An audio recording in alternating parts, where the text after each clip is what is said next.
जय हिंद साथियों, स्वागत है आपका self study classes with Sumit Jain YouTube channel में। दोस्तों, आप एमपीजी के अगर पढ़ना चाहते हैं तो आप ऐसी ट्रिक से पढ़ें कि जो आपको हमेशा याद रखे, है ना।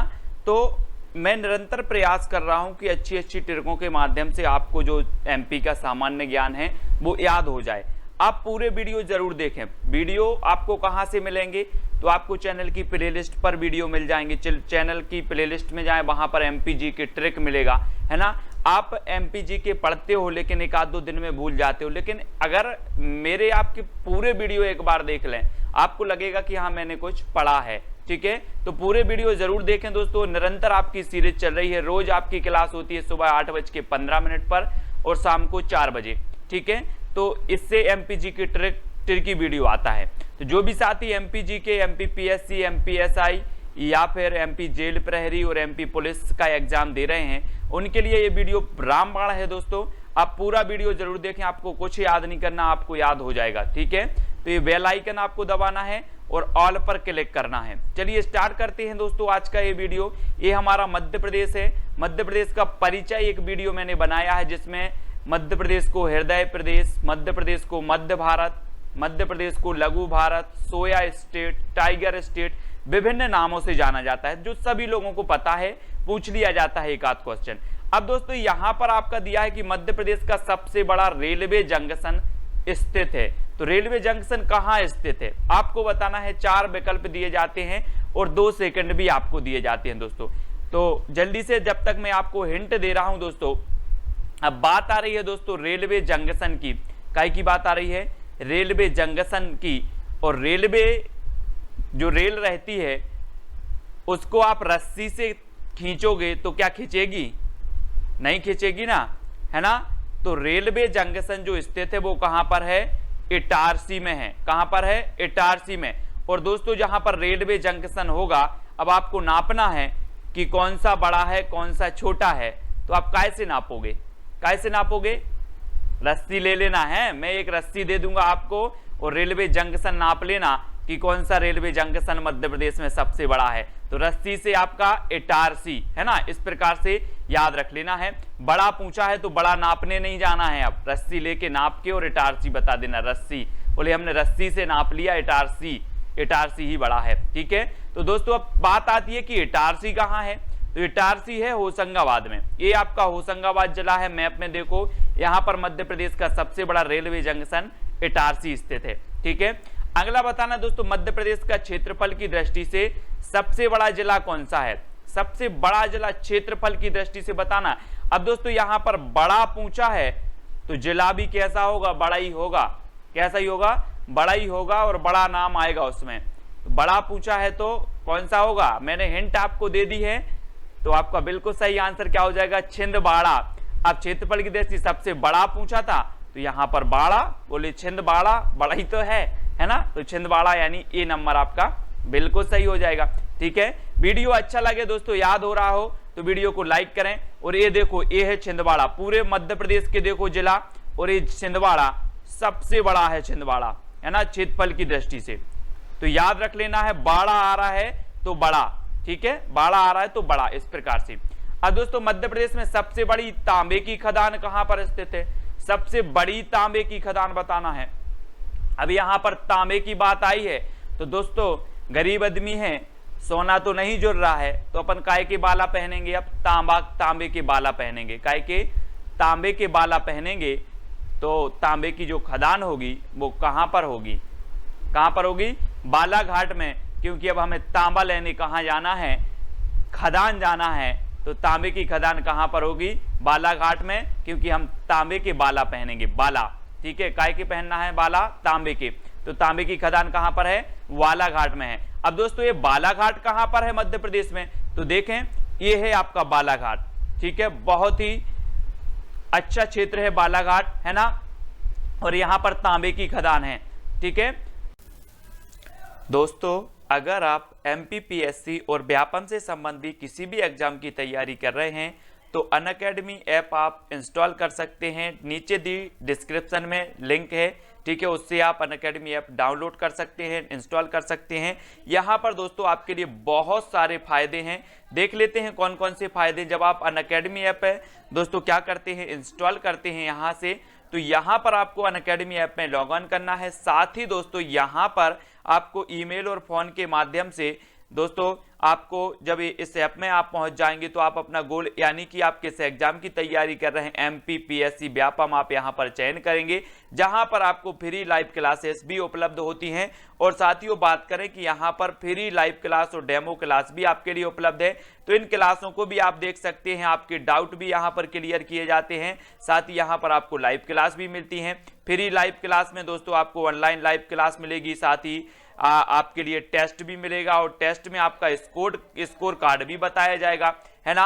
और साथ ही दोस्तों आपका पूरा पेपर का एनालिसिस भी किया जाएगा और आपके डाउट भी क्लियर यहां पर किए जाएंगे, ठीक है।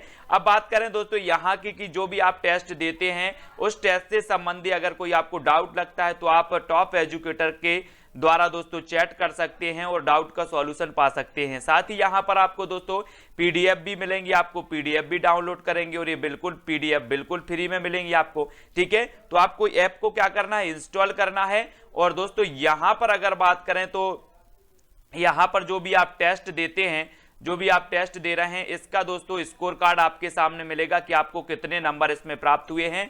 और उस नंबर पर दोस्तों आपको कोई डाउट लगता है तो इसमें लाइव क्लास के माध्यम से आपका क्या किया जाएगा, एनालिसिस किया जाएगा कि किस प्रकार से आपने प्रश्न का जवाब दिया था, ठीक है। तो ये भी याद रख लेना। और मॉक टेस्ट भी यहां पर आपको फ्री में है, कितने सारे, बहुत सारे MPPSC, पुलिस, जेल प्रहरी सभी के लिए मॉक टेस्ट फ्री में भी उपलब्ध हैं, MPSI एग्जाम के लिए। दोस्तों अब बात करते हैं फ्री क्लास और प्लस क्लास। प्लस क्लास यानी कि इसमें सब्सक्रिप्शन आपको लेना पड़ता है, ठीक है। तो कुछ फ्री क्लासें आपको मिलती हैं अनअकैडमी ऐप में, तो कुछ क्लासों के आपके पैसे भी लगते हैं, ठीक है। तो इसमें देखें कैसे कैसे होता है दोस्तों। अगर इसमें बात करें कि जिस भी आप एग्जाम की तैयारी कर रहे हैं तो फ्री क्लास में आपको लिमिटेड आपका सिलेबस कवर किया जाएगा। साथ ही दोस्तों आपको जो टेस्ट हैं वो लिमिटेड टेस्ट मिलेंगे, है ना। और अगर प्लस क्लास की बात करें तो यहां पर आपका सिलेबस कंप्लीट कवर किया जाएगा और अनलिमिटेड प्रैक्टिस टेस्ट मिलेंगे और अनलिमिटेड यहां पर आपको PDF और नोट्स भी मिलेंगे। साथ ही ऑल डाउट सॉल्व किए जाएंगे आपको टॉप एजुकेटर के द्वारा, ठीक है। और यहां पर आपको लिमिटेड नोट्स मिलेंगे और लिमिटेड आपको डाउट सॉल्यूशन भी मिलेंगे, ठीक है। ये चीज आपको याद रखनी है। अब अगला क्वेश्चन आपको बताना दोस्तों, मध्य प्रदेश की सबसे ऊंची चोटी कौन सी है, सबसे ऊंची चोटी बताना है। तो 2 सेकंड हैं आपके और 4 विकल्प आपके सामने हैं, तो जल्दी से बताना है दोस्तों। अब एक बात बताना दोस्तों, ऊंची चोटी की बात हो रही है, नीची चोटी और ऊंची चोटी। अब ऊंची चोटी पे धूप आपको लगेगी कि नीची चोटी पे लगेगी, धूप आपको कहां पर सबसे ज्यादा लगेगी, मैं आपसे पूछ रहा हूं। तो धूप लगेगी दोस्तों हमें ऊंची चोटी पर।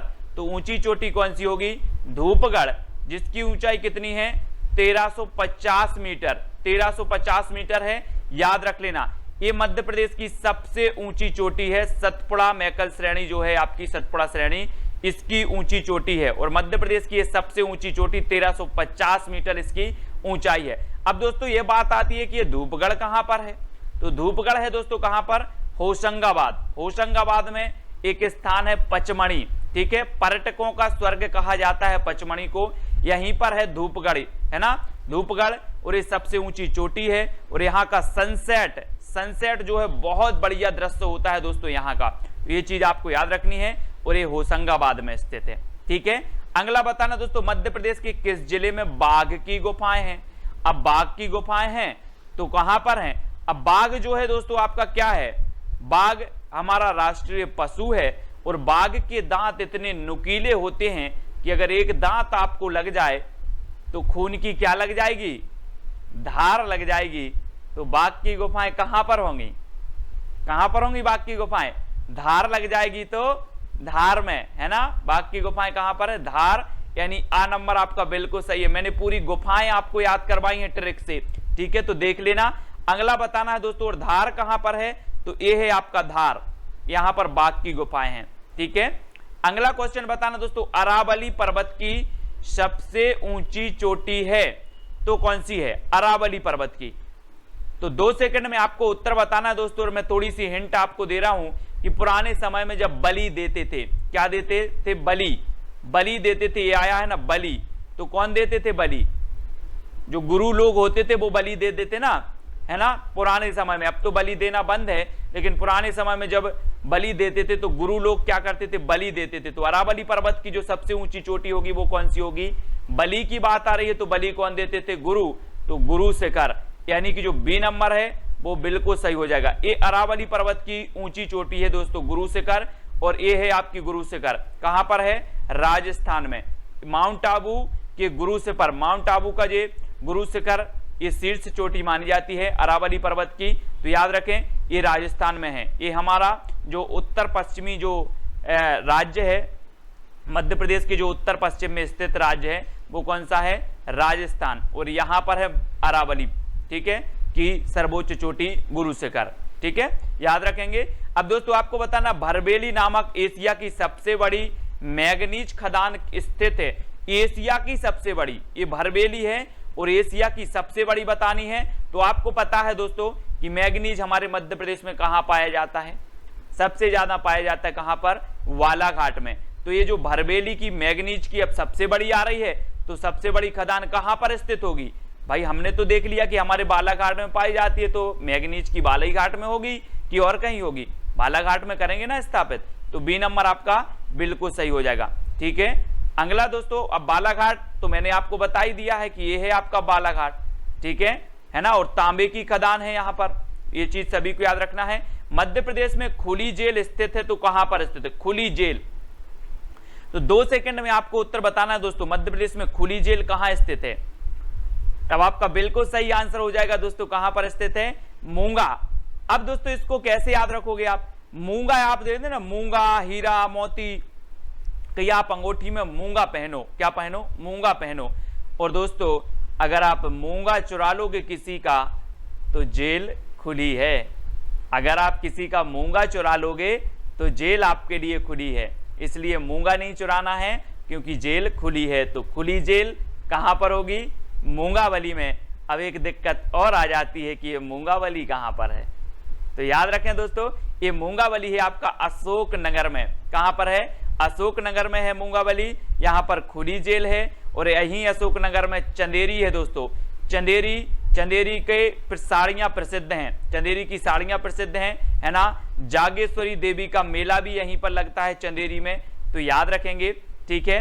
अगला देखते हैं दोस्तों, मध्य प्रदेश में पर्यावरण न्यायालय स्थित है। पर्यावरण, हम बोलते हैं ना कि हमारे चारों ओर का जो आवरण है उसे हम पर्यावरण कहते हैं। अब दोस्तों बहुत सारे लोग क्या करते हैं? पर्यावरण को नुकसान पहुंचा रहे हैं, तो इनके लिए क्या होनी चाहिए? पर्यावरण न्यायालय होने चाहिए ना। इन पर अगर मुकदमा चला जाएगा कि आप भैया पर्यावरण को नुकसान पहुंचा रहे हैं, आप पर केस होगा, तो इसके लिए एक न्यायालय होगा। और वो न्यायालय कहां पर बनाया जाएगा? भोपाल में, है ना। भू को क्या कर रहे हैं लोग? गंदा कर रहे हैं, नुकसान पहुंचा रहे हैं, है ना, पर्यावरण को नुकसान पहुंचा रहे हैं, तो ये भोपाल में ही होगा, यानी कि डी नंबर आपका यहां पर बिल्कुल सही हो जाएगा, ठीक है। और ये है दोस्तों आपका भोपाल। भोपाल को मैंने कई बार बताया है कि झीलों की नगरी कहा जाता है, नवाबों का शहर कहा जाता है, ठीक है। वन विहार राष्ट्रीय उद्यान है। वन विहार राष्ट्रीय उद्यान के अंदर सर्प उद्यान भी है, सर्प उद्यान, जहां पर विभिन्न प्रजाति के सर्प पाए जाते हैं, कभी देख के आना। अगला है मध्य प्रदेश में जड़ी बूटी बैंक स्थित है। जड़ी बूटी, अब आप लोग जड़ी बूटी खाते हो दोस्तों, खाते ना जड़ी बूटी? जड़ी बूटी कहां पर होगी? जल्दी से बताओ। जहां पर बहुत घने जंगल होंगे, जहां पर बहुत सारे प्रकार के जंगल पाए जाएंगे। हम बोलते थे ना कि सतपुड़ा के घने जंगल, ऊँगते अनमने जंगल, है ना। जहां घने जंगल होंगे, जहां पर बहुत सारी प्रजाति के पौधे होंगे, वहीं पर जड़ी बूटी बैंक बनाया जाएगा कि नहीं बनाया जाएगा, कि पर्वत पे पठार में बना दिया जाएगा। तो ये जड़ी बूटी जो बैंक है दोस्तों, ये कहां पर है? पचमणी, पचमणी है ना। सतपुड़ा जो श्रेणी है, यहाँ पर सतपुड़ा राष्ट्रीय उद्यान भी है, इसी में पचमणी आता है। और यहाँ पर पचमणी में जड़ी बूटी बैंक है, याद रख लेना। सबसे ज्यादा वर्षा होती है यहीं पर पचमणी में, है ना, तो याद रखेंगे। और यहीं पर हमने पढ़ लिया कि हमारा जो सर्वोच्च ऊंचा क्षेत्र है, ऊंची चोटी है मध्य प्रदेश की, वो धूपगढ़ यहीं पर है, ठीक है, पचमणी में। पर्यटकों का जो है स्वर्ग इसे कहा जाता है। और जो आरक्षक होते ना, आरक्षक को ट्रेनिंग भी दी जाती है दोस्तों यहीं पर पचमणी में, तो ये चीज भी आपको याद रखनी है, ठीक है। और पचमढ़ी कहां पर है, तो पचमढ़ी आपका होशंगाबाद में है ना। और एक और आपसे पूछा जाता है दोस्तों सतपुड़ा राष्ट्रीय उद्यान कहां पर है, तो सतपुड़ा राष्ट्रीय उद्यान भी होशंगाबाद में है और ये टाइगर प्रोजेक्ट में शामिल है सतपुड़ा, ठीक है। एक और पूछ लिया जाता है बोरी अभ्यारण्य कहां पर है, तो बोरी अभ्यारण्य भी आपका होशंगाबाद है। पचमढ़ी कहां पर है, तो पचमढ़ी होशंगाबाद में है। तो ये सारे के सारे जो फैक्ट हैं आपको मैप के माध्यम से भी याद करते जाना है, ठीक है। अब दोस्तों आपको बताना शासकीय लाख कारखाना स्थित है, तो कहां पर स्थित है। लाख आती ना, लाख आपने देखी होगी लाख, ये कहां पर है। हम बोलते ना कि लाख लाख शुक्र है हमारी उमरिया अभी छोटी है, लाख लाख शुक्र है, भगवान का लाख लाख शुक्र है हमारी उमरिया अभी छोटी है, हम बहुत सारे एग्जाम की तैयारी कर लेंगे, है ना।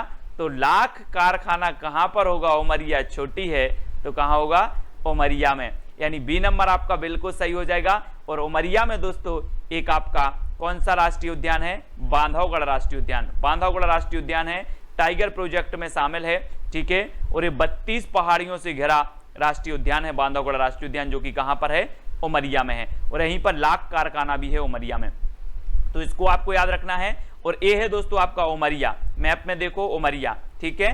और अगला बताना दोस्तों राष्ट्रीय सोयाबीन अनुसंधान केंद्र स्थित है, सोयाबीन।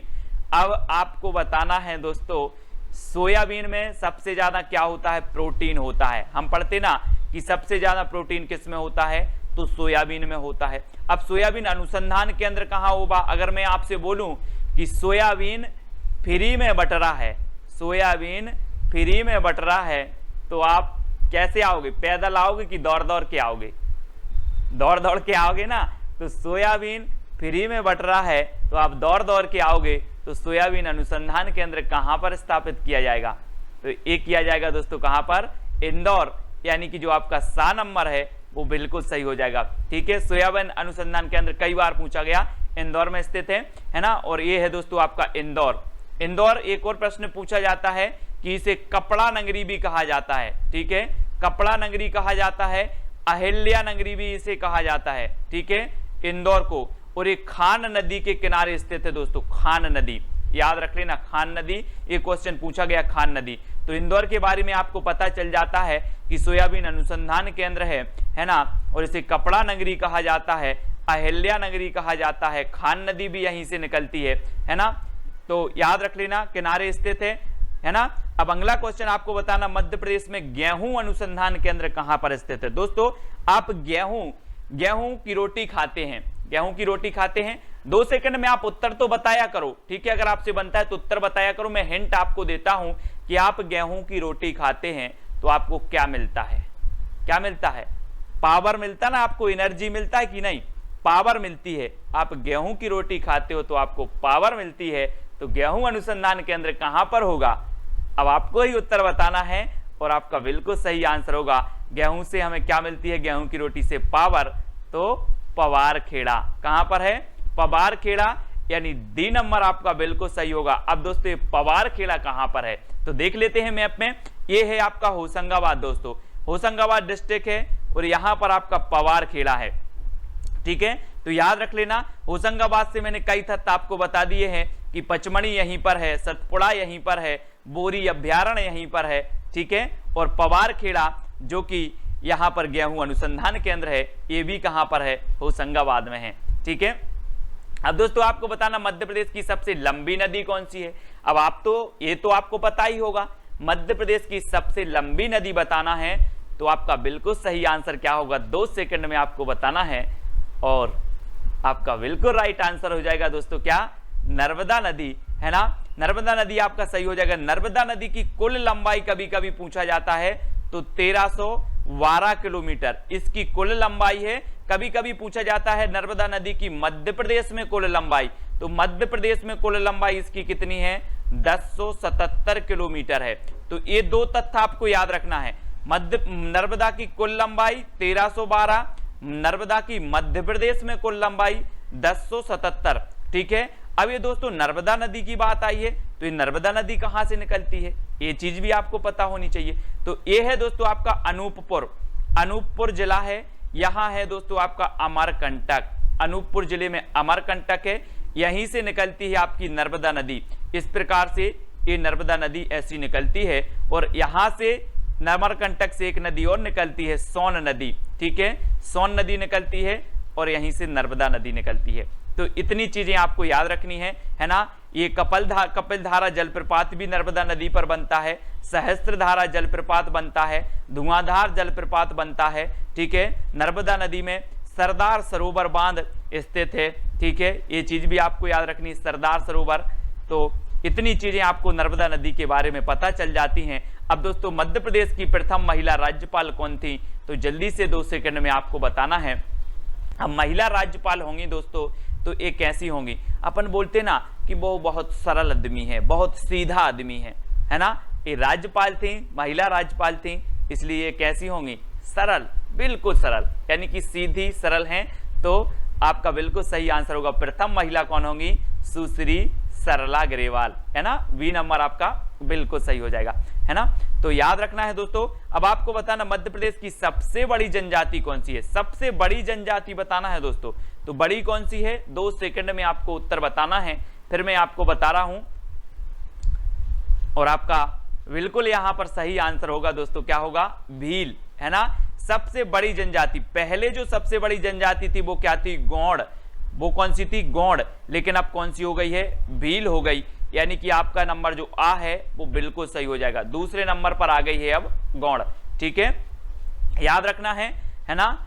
तो अगला क्वेश्चन है दोस्तों, मध्य प्रदेश में बैगा जनजाति द्वारा की जाने वाली कृषि को क्या कहते हैं, बैगा जनजाति, है ना। बैगा जनजाति, बहुत सारी चीजें मैंने आपको बताई थी कि बैगा जनजाति सुआ नृत्य करती है, कौन सी नृत्य करती, सुआ नृत्य बैगा जनजाति का है।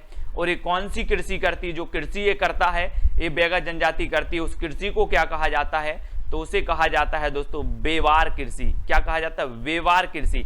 ये बेवार कृषि को दोस्तों झूमिंग कृषि, स्थानांतरित कृषि भी कहा जाता है। अलग अलग राज्यों में इसके अलग अलग नाम हैं। मध्य प्रदेश में अगर ऐसा क्वेश्चन पूछा जाए कि झूमिंग कृषि को मध्य प्रदेश में किस नाम से जाना जाता है, तो आपको बताना है बेवार कृषि, है ना। मध्य प्रदेश में से बेवार कृषि, स्थानांतरित कृषि, झूमिंग कृषि, ये कौन सी जनजाति करती है, बैगा जनजाति करती है, ठीक है, ये चीज आपको याद रखनी है। अब दोस्तों अगला क्वेश्चन बताना, मध्य प्रदेश में गरीबनाथ का मेला कहां लगता है। मैंने पूरे के पूरे मेले आपको याद करवाए हैं, बहुत अच्छी ट्रिक से याद करवाए हैं। अब गरीबनाथ का मेला आपको बताना है, तो मैंने आपको ट्रिक बताई थी, क्या ट्रिक बताई थी कि गरीब रहते हैं, बहुत सारे लोग गरीब रहते हैं, उनको लोग जल्दी सजा देते हैं, क्या देते हैं, सजा देते हैं, तो गरीब है मारो इसको। लेकिन मैंने आपको बताया था कि गरीब को सजा मत दीजिए, गरीब को सजा दीजिए, गरीब को सजा नहीं देना है, उसको ऐसे कपड़े दिलाओ, ऐसा कुछ करो, उसका जीवन क्या हो जाए, सज जाए। तो गरीब को सजा मत दीजिए, गरीब को सजा दीजिए। तो गरीबनाथ का मेला कहाँ लगेगा, कहाँ लगेगा, शाजापुर, यानी कि आपका बी नंबर बिल्कुल सही हो जाएगा। अगर ट्रिक आपके दिल तक पहुंच गई हो, छू गई हो, तो वीडियो को लाइक करके शेयर अवश्य करना है दोस्तों, है ना। और शाजापुर कहां पर है, ये है दोस्तों आपका शाजापुर, याद रख लेना, है ना, ये शाजापुर है, ठीक है। और यहां से आपका एक शाजापुर को विभाजित करके कौन सा जिला बनाया गया है, आगर मालवा, है ना, आगर मालवा बना दिया गया है। तो ये चीज भी आपको याद रखनी है। मध्य प्रदेश में मोती महल कहां स्थित है दोस्तों, मोती महल कहां पर स्थित है।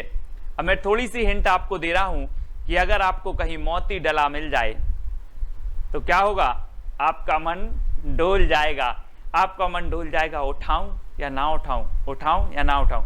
तो मोती कहीं अगर मिल जाए तो मन डोल जाएगा। तो मोती महल कहां बना होगा, कहां होगा, बिल्कुल सही आंसर है मंडला, मंडला, यानी कि बी नंबर आपका बिल्कुल सही होगा, ठीक है। मोती मिल जाए तो मन डोल जाएगा, तो मंडला में बी नंबर सही है, ठीक है। और आपका बिल्कुल सही आंसर होगा दोस्तों मंडला, ठीक है, याद रखेंगे। पेंट उद्योग में प्रयोग किए जाने वाला जो भैलाला है, ये कहाँ पाया जाता है, 2 सेकंड आपको दिए जाते हैं। और आपका बिल्कुल सही आंसर क्या हो जाएगा, आपको कमेंट में लिखना है, पूछा गया प्रश्न है, और आपका बिल्कुल सही आंसर होगा छिंदवाड़ा, यानी कि जो आ नंबर है वो आपका बिल्कुल सही आंसर हो जाएगा। अब इसको कैसे याद रखोगे दोस्तों, देखो मैं आपको बता रहा हूं कि जो स्याही होती है, स्याही, जो पेन की स्याही अगर आपके पैंट में गिर जाए, जेब में पेन रखते हो और पैंट में गिर जाए, तो स्याही नहीं छूटेगी, आपके पैंट में छेदा हो जाएगा। क्या हो जाएगा? छेद हो जाएगा, लेकिन स्याही नहीं छूटेगी। तो स्याही एवं पेंट में जो उपयोग होता है भेलाला, वो कहाँ? छेद हो जाएगा तो छिंदवाड़ा, छेद हो जाएगा तो छिंदवाड़ा। स्याही गिर जाए तो धो धो के छेद हो जाएगा, लेकिन स्याही नहीं छूटेगी। तो छिंदवाड़ा में ये भेलाला मिलेगा, यानी कि जो आ नंबर है वो आपका बिल्कुल सही हो जाएगा। ठीक है, ऐसे याद भी रखना है। अब दोस्तों ये छिंदवाड़ा कहाँ है? मध्य प्रदेश में। तो ये छिंदवाड़ा मध्य प्रदेश में ये जिला है, और ये क्षेत्रफल की दृष्टि से दोस्तों सबसे बड़ा जिला है। ठीक है, याद रख लेना है। आपने पेंच राष्ट्रीय उद्यान पढ़ा होगा, ये पेंच राष्ट्रीय उद्यान ये छिंदवाड़ा और सिवनी यहाँ पड़ता है आपका, तो इसको भी आपको याद रखना है। ठीक है, अब दोस्तों आपको बताना मध्य प्रदेश में वानिकी प्रोत्साहन हेतु पंचवन योजना की शुरुआत कब हुई? पंचवन की हो रही है दोस्तों, तो पंचवन की उत्तर में भी लास्ट में क्या आएगा? 5 आएगा, है ना। तो वानिकी प्रोत्साहन हेतु जो पंचवन योजना की शुरुआत हुई वो कब हुई? तो आपका बिल्कुल सही आंसर होगा दोस्तों 1975। 5 की बात हो रही है तो 5 यहाँ पर भी आएगा आपका, तो 5 यानी 75। 1975 में पंचवन योजना की शुरुआत हुई, ये चीज आपको याद रखनी है। ठीक है, अब दोस्तों मध्य प्रदेश में सर्पोद्यान कहाँ पर है? अरे दोस्त आप बोलोगे सर बहुत सारे उद्यान पढ़े, सर्प उद्यान तो पढ़ा ही नहीं है। तो आपको बताना है कि जो सर्प रहते हैं वो कहाँ, आकाश में रहते हैं कि भू में रहते हैं? कहाँ रहते हैं? आकाश में तो नहीं मिला एक आध सर्प, नहीं मिला ना, भू में ही मिले। तो सर्प उद्यान कहाँ पर होगा? भोपाल, यानी कि जो आपका बी नंबर है वो सही हो जाएगा। अब दोस्तों आपने वन विहार राष्ट्रीय उद्यान भी देखा होगा, है ना। तो यहाँ पर आपका भोपाल है और वन विहार राष्ट्रीय उद्यान है। ठीक है, और यहीं पर वन विहार राष्ट्रीय उद्यान में क्या है? सर्प उद्यान है। ठीक है, कहाँ पर? भोपाल में। अब याद रख लेना कि सर्प भू में रखते हैं, तो भू से भोपाल। अब दोस्तों आपको बताना है कि मध्य प्रदेश के किन राष्ट्रीय उद्यान में, किस राष्ट्रीय उद्यान में वन्य जीवों को गोद लेने की योजना प्रारंभ की गई? जी हाँ दोस्तों, बहुत ही बढ़िया प्रश्न है, 2 सेकंड आपको दिए जाते हैं। मध्य प्रदेश के किस राष्ट्रीय उद्यान में वन्य जीवों को गोद लेने की योजना प्रारंभ की गई? तो आपका बिल्कुल सही आंसर क्या हो जाएगा? आंसर हो जाएगा दोस्तों वन्य जीवों को गोद लेने की, यानी कि ऐसे वन्य जीव जो क्या करते, वन में विहार करते हैं, वन में विहार करते हैं, अब उनको गोद लेने की योजना प्रारंभ की गई। तो वन में विहार करते हैं तो ऐसी योजना कहाँ पर प्रारंभ होगी? वन विहार में। ठीक है, ऐसे वन्य जीव जो वन में विहार करते हैं अब उनको गोद लेने की योजना प्रारंभ की गई, तो ये वन में विहार करते इसलिए वन विहार में ही की जाएगी, यानी कि आपका बी नंबर जो है वो बिल्कुल सही हो जाएगी। अभी वन विहार राष्ट्रीय उद्यान कहाँ पर है? तो ये है दोस्तों आपका भोपाल में। ठीक है, घूम के आना कभी, बहुत ही बढ़िया है ना। अगला बताना दोस्तों मध्य प्रदेश के किस राष्ट्रीय उद्यान में हालो घाटी और बंजर घाटी स्थित है? हालो घाटी और बंजर घाटी बतानी है, 2 सेकंड आपको दिए जाते हैं, उत्तर आपका चयन करना है। तो आपका बिल्कुल सही आंसर क्या हो जाएगा दोस्तों? हालो घाटी और बंजर घाटी स्थित है कहां पर? कान्हा किसली राष्ट्रीय उद्यान में, यानी कि जो आ नंबर है वो बिल्कुल सही हो जाएगा। अब दोस्तों ये हालो घाटी और बंजर घाटी कैसे याद रखोगे, है ना। आपने एक वो गाना सुना होगा कि कान्हा ने मारा मिस कॉल, राधा बोले हेलो हेलो, तो किसने मारा? कान्हा ने। तो ये हालो घाटी कहाँ पर होगी? कहाँ पर होगी? कान्हा में होगी ना, कान्हा राष्ट्रीय क्यों नहीं है ना, कान्हा में। तो आ नंबर आपका बिल्कुल सही हो जाएगा। ठीक है, तो आपको याद रखना है कैसे भी, हालो घाटी और बंजर घाटी कान्हा में है, और एक कान्हा कहाँ पर है दोस्तों? तो मैंने आपको याद करवाया था कि कान्हा राष्ट्रीय उद्यान मंडला में है, तो कान्हा को देखकर मन डोला, तो कान्हा राष्ट्रीय उद्यान कहाँ पर होगा? मंडला में। ठीक है, ये है दोस्तों आपका मंडला, और यहीं पर कान्हा राष्ट्रीय उद्यान है मंडला में, और हालो घाटी और बंजर घाटी भी इसी राष्ट्रीय उद्यान में है। ठीक है, तो इसको याद रखना है। अगला है मध्य प्रदेश के किस अभ्यारण्य में एशियाई सिंह का संरक्षण प्रजनन केंद्र खोला गया है? अब दोस्तों एक चीज बताना, हम बोलते ना पेपर में आपने देखा होगा कि शेरों ने अपना कुनबा बढ़ाया है। क्या बनाया है? कुनबा बढ़ाया है। अब एशियाई सिंह के संरक्षण प्रजनन केंद्र खोला। प्रजनन केंद्र, प्रजनन होगा तो क्या होगा? कुनबा बढ़ेगा। तो ये प्रजनन केंद्र कुनबा से क्या हो जाएगा आपका? कुनबा बढ़ेगा तो ये कहाँ पर प्रारंभ किया जाएगा? कुनवा से कूनो, है ना, कुनवा से कूनो। तो कूनो राष्ट्रीय उद्यान में ये जो है प्रारंभ किया गया है एशियाई सिंह संरक्षण प्रजनन केंद्र कूनो, ये याद रख लेना है, ठीक है। इसे 2018 में दोस्तों टाइगर प्रोजेक्ट में शामिल किया गया, राष्ट्रीय उद्यान बनाया गया कूनो। अब ये कूनो कहाँ पर है दोस्तों? तो ये पालपुर जो कूनो है ये श्योपुर में है, ठीक है। ये है आपका श्यो, है ना, श्योपुर मध्य प्रदेश में, और यहाँ पर कूनो है और कूनो राष्ट्रीय उद्यान है, ठीक है, जिसे टाइगर प्रोजेक्ट में भी शामिल किया गया है। एशियाई सिंह संरक्षण प्रजनन केंद्र भी यहीं पर खोला गया कूनो में, ठीक है, याद रखना है। साथ ही दोस्तों अगर आप प्लस सब्सक्रिप्शन लेते हैं, है ना, तो यहां पर एक वर्चस्व नाम से एक मैगजीन भी आपको मिलेगी जिसके माध्यम से आप समसामयिकी को कवर कर सकते हैं, ठीक है। अब बात करेंगे दोस्तों कि यहां पर कौन कौन से कोर्स अभी वर्तमान में चल रहे हैं। तो यहां पर एमपीएसआई का बैच कोर्स चल रहा है 2 अक्टूबर से, है ना, एमपीएसआई बैच कोर्स, और एमपीपीएससी का भी चल रहा है मेंस, ठीक है। तो ये फाउंडेशन बैच, ये सारे बैच यहां पर चल रहे हैं दोस्तों। एमपी पुलिस, ये बैच यहां पर स्टार्ट हो चुके हैं, तो आप भी इन बैच में शामिल होकर आप भी दोस्तों इन वीडियो के माध्यम से अपनी तैयारी को सुदृढ़ बना सकते हैं, ठीक है। बात कर लेते हैं एडमिशन फीस की, है ना, प्लस सब्सक्रिप्शन की। तो दोस्तों यहां पर देखें हम कि कैसे आपको एडमिशन फीस जमा करनी है, कैसे प्लस सब्सक्रिप्शन लेना है, कितने का आपको पड़ेगा, वो सारी चीजें यहां पर दी हैं कि अगर आप 1 महीने का प्लस सब्सक्रिप्शन लेते हैं दोस्तों तो आपको ये फीस 1600 चुकानी पड़ेगी। लेकिन यहां पर एक कोड दिया है, ये रेफरल कोड है सुमित जैन। अगर सुमित जैन रेफरल कोड आप यूज करते हैं तो आपको 10% का डिस्काउंट मिलेगा, और आपको यही जो कोर्स है ये 1440 रुपए की सब्सक्रिप्शन में आपको मिलेगा, ठीक है। आप 3 मंथ का सब्सक्रिप्शन लेते हैं तो ये 4000 में आपका पड़ेगा, लेकिन आप कोड के बाद ये 3 मंथ का आपको कितने में पड़ेगा? मात्र 3600 रुपए में, ठीक है। तो ये 10% डिस्काउंट भी आपको मिल जाएगा। और दोस्तों 6 मंथ में आपको 7200 रुपए का है, और 10% में आपको लेस होकर के 6480 रुपए का हो जाएगा। आपको कोड यूज करना है सुमित जैन, और आपको 10% का डिस्काउंट भी मिल जाएगा, ठीक है। और 12 मंथ की बात करें तो ये 8800 रुपए का रखा गया है, लेकिन 10% डिस्काउंट में आपको 7920 रुपए का ये 12 महीने तक आप इसमें पढ़ाई कर सकते हैं, ठीक है। 24 मंथ के लिए आपको दोस्तों 12800 का कोर्स है, और 10% डिस्काउंट के बाद 11520 है। यानी कि आपको सुमित जैन ये रेफरल कोड आप यूज करेंगे तो आपको 10% डिस्काउंट मिलेगा। और साथ ही नीचे लिंक दी है दोस्तों डिस्क्रिप्शन में, तो वहां से आप अनअकैडमी ऐप इंस्टॉल करें और बहुत सारे फायदे पाएं।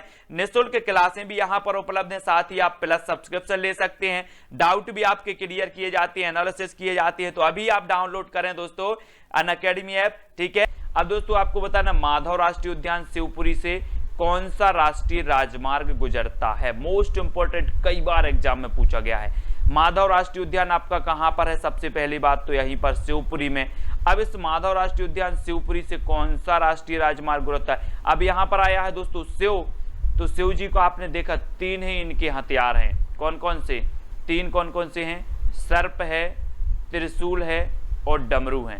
ये 3 हैं, शिव जी के 3 ही हथियार हैं, है ना। तो आपको बताना है कि 3 आया है, और ये माधव राष्ट्रीय उद्यान शिवपुरी से गुजर रहा है राष्ट्रीय राजमार्ग, तो कौन सा गुजरेगा? 3 गुजरेगा, 7 गुजरेगा या 4 गुजरेगा? कौन सा गुजरेगा?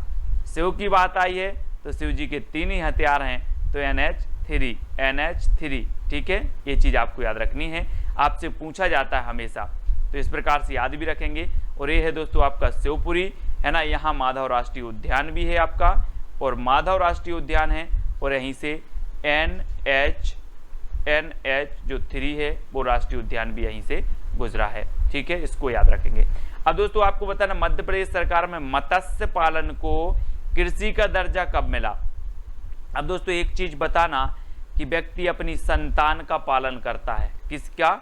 संतान का पालन करता है, लेकिन यहां पर तो मत्स्य का पालन हो गया। तो मत्स्य का पालन हो गया मतलब ये भी कैसी है? संतान के समान है, संतान के समान ही पालन करती होगी। तो संतान से क्या बनेगा आपका? 57, है ना, 1957। अभी हमने देखा था कि व्यक्ति अपनी संतान का पालन करते हैं, लेकिन अब मत्स्य का भी पालन करते हैं, तो ये भी संतान की तरह ही करेंगे। तो मत्स्य पालन को कृषि का दर्जा कब मिलेगा? संतान, यानी कि 97। ठीक है, तो बा नंबर आपका बिल्कुल सही हो जाएगा 1997। ठीक है, इस प्रकार से रखेंगे। और ये 1997 मत्स्य पालन को कृषि का दर्जा दिया गया। और मध्य प्रदेश में कौन सी फसलों की अधिक कृषि होती है दोस्तों? फसलें बहुत सारी हैं, है ना। सोयाबीन यहाँ पर ज़्यादा बुवाई होती है, इसलिए सोया स्टेट मध्य प्रदेश को कहा जाता है। सोयाबीन में सर्वाधिक प्रोटीन पाया जाता है। लेकिन जो फसलों की सर्वाधिक कृषि होती है वो कौन सी फसलों की होती है? तब आपका बिल्कुल सही आंसर होगा खरीफ फसलों की। जो बरसात में बोई जाने वाली फसल होती हैं उन फसलों को कहा जाता है खरीफ फसलें। ठीक है, और खरीफ फसलों को जो है कृषि सर्वाधिक होती है मध्य प्रदेश में। ठीक है, याद रखना है। अब दोस्तों आपको बताना है राष्ट्रीय सोयाबीन अनुसंधान केंद्र कहाँ पर है। तो सोयाबीन अनुसंधान केंद्र आपको बताना है। और मैंने आपको याद करवाए थे जब अनुसंधान केंद्र कि अगर सोयाबीन कैसे फ्री में बांट दूं, मैं बोलूं कि मैं सोयाबीन फ्री में बांट रहा हूं, तो लोग दौड़ दौड़ के आएंगे, है ना। तो सोयाबीन अनुसंधान केंद्र कहाँ पर होगा? इंदौर। दौड़ के आएंगे मतलब इंदौर, यानी कि बा नंबर आपका बिल्कुल सही हो जाएगा। ठीक है, और ये है दोस्तों आपका इंदौर, यहाँ पर सोयाबीन अनुसंधान केंद्र है। ठीक है, और एक चीज और बता दूं दोस्तों, ये उज्जैन में एशिया का सबसे बड़ा सोयाबीन कारखाना है। क्या है? एशिया का सबसे बड़ा सोयाबीन कारखाना कहाँ पर है? इंदौर में। और सोयाबीन अनुसंधान केंद्र कहाँ पर है? तो ये सोयाबीन कारखाना उज्जैन में, और जो अनुसंधान केंद्र है वो कहाँ पर है? इंदौर में। ठीक है, तो याद रख लेना, है ना। सोयाबीन का कारखाना तो उज्जैन और अनुसंधान केंद्र तो इंदौर। ठीक है, इसको याद रखेंगे। अब आपसे पूछा जाएगा दोस्तों कौन सा बांध चंबल परियोजना के अंतर्गत नहीं है? कौन सा बांध नहीं है चंबल परियोजना के अंतर्गत? जवाहर सागर, गांधी सागर, राणा सागर या फिर सम्राट अशोक सागर। तो एक चीज बताना दोस्तों, मैंने आपको जब बांध याद करवाए थे चंबल के, है ना, तो मैंने आपको बताया था कि जो है यहाँ पर मंदसौर में गांधी सागर बांध बना है चंबल नदी पर।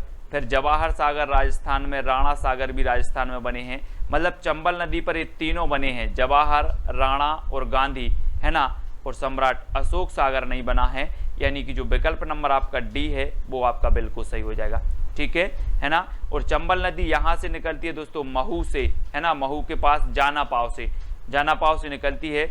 और इस प्रकार से यहाँ से बहती हुई ये मंदसौर जाती है, मंदसौर, है ना, मंदसौर के यहाँ से निकलती है, यहाँ से राजस्थान में, और यहाँ से राजस्थान और मध्य प्रदेश की बॉर्डर से होते हुए यहाँ जाके यमुना में मिल जाती है। ठीक है, तो है ना, तो इस प्रकार से याद रखना है। और यहाँ पर आपका गांधी सागर डैम बना है मंदसौर में, और उसके बाद, है ना, जवाहर सागर, राणा सागर डैम बने हैं, कोटा बैराज।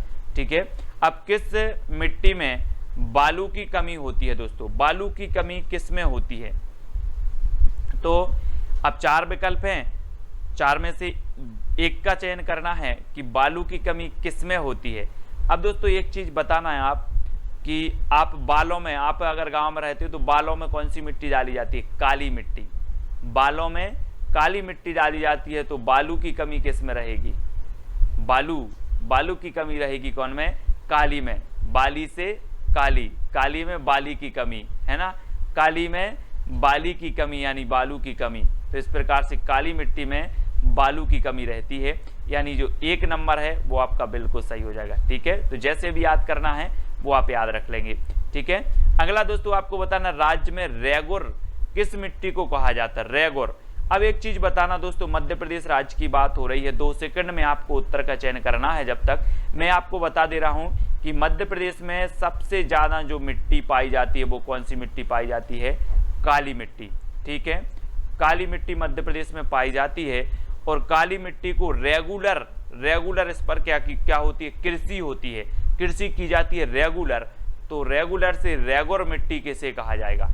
अब रेगुलर की जा रही है कृषि किस मिट्टी पर? काली मिट्टी पर। तो रेगुर मिट्टी मध्य प्रदेश में काली मिट्टी को ही कहा जाता है। ये प्रश्न पूछा गया है, यानी कि जो आ नंबर है वो आपका बिल्कुल सही हो जाएगा। ठीक है ना, इस प्रकार से याद रख लेंगे कि सर मध्य प्रदेश में सबसे ज्यादा मिट्टी काली मिट्टी है, और काली मिट्टी को रेगुलर कृषि की जाती है, इसलिए रेगुर मिट्टी किसे कहा जाता है? काली मिट्टी को। ठीक है, इस प्रकार से याद रखेंगे। अगला है वो दोस्तों, धार किस नदी के किनारे स्थित है? धार, तो आपको बताना है किस नदी के किनारे स्थित है? तो आपका बिल्कुल सही आंसर हो जाएगा दोस्तों क्या? माही की धार। माही की धार, ऐसे याद रखना है आपको, माही की धार। ठीक है, माही की धार यानी कि जो धार है वो कौन सी नदी के किनारे हो जाएगा? माही नदी के। ठीक है, तो माही की धार, धार माही नदी के किनारे स्थित है। डी नंबर आपका बिल्कुल सही हो जाएगा। और ये है दोस्तों आपका धार, है ना, यहीं पर है। मांडू, मांडू भी है, तो याद रख लेना। अगला बताना, प्रदेश की कौन सी नदी अवनालिका अपर्दन द्वारा बीहड़ का निर्माण करती है? तो कौन सी नदी करती है दोस्तों? अब एक चीज बताना, अवनालिका अपर्दन, अपर्दन होगा और बीहड़ का निर्माण करेगा तो कौन सी नदी करेगी?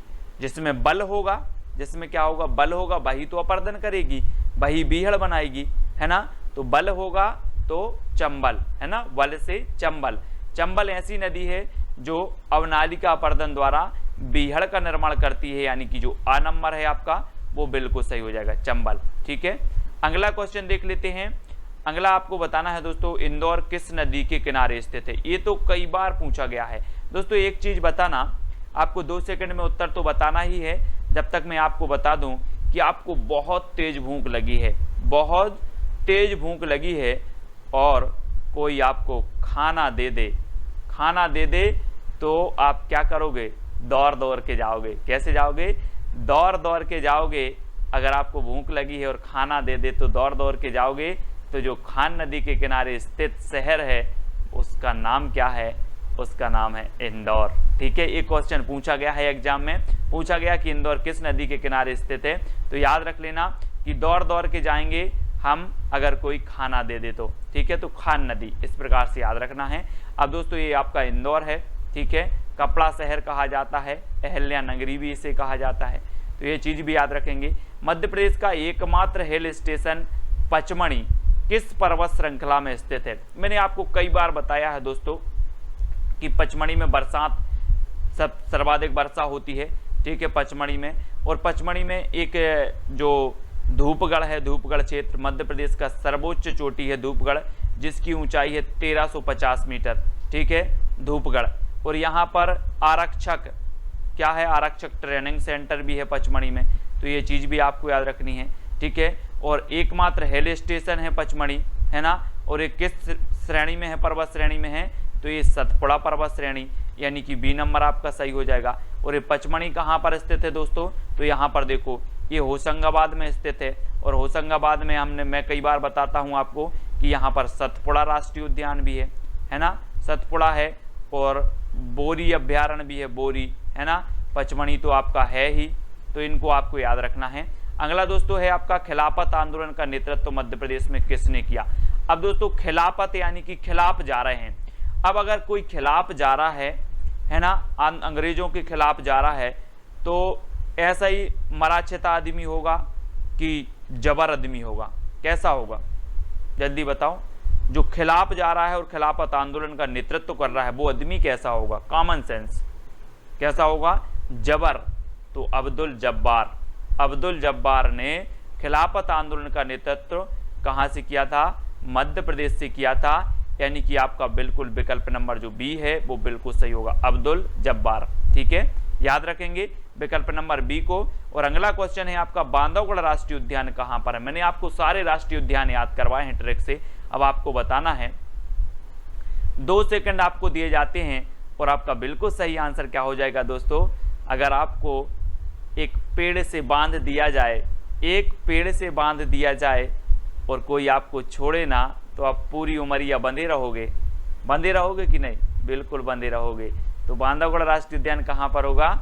उमरिया में। ठीक है, उमरिया, यानी कि बी नंबर आपका सही होगा। बांधवगढ़ में दोस्तों सफ़ेद शेर पाए जाते हैं। ठीक है, और सफ़ेद शेरों की जो भूमि है वो रीवा को कहा जाता है, ये भी याद रख लेना। और बांधवगढ़ 32 पहाड़ियों से घिरा राष्ट्रीय उद्यान है। एक क्वेश्चन ऐसा भी बन जाता है। ठीक है, और ये कहाँ पर है? उमरिया में है ना। और ये है दोस्तों आपका उमरिया, यहाँ पर बांधवगढ़ राष्ट्रीय उद्यान है। ठीक है, अगला दोस्तों आपको बताना है, सॉफ्टवेयर टेक्नोलॉजी पार्क स्थित है, तो कहाँ पर है दोस्तों?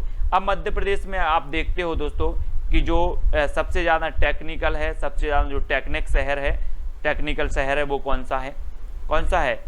इंदौर, तो ये जो सॉफ्टवेयर टेक्नोलॉजी पार्क कहाँ पर स्थित होगा, इंदौर में, ठीक है। और आप सॉफ्टवेयर डलवाने के लिए दौड़ दौड़ के दुकानों पर जाते हो, मेरे में ये सॉफ्टवेयर डाल दो, वो सॉफ्टवेयर डाल दो, है ना, दौड़ दौड़ के जाते हो, तो सॉफ्टवेयर टेक्नोलॉजी भी कहाँ पर होगी, इंदौर में। यानी कि जो 12 नंबर है आपका बिल्कुल सही हो जाएगा। Unacademy. Let's crack it.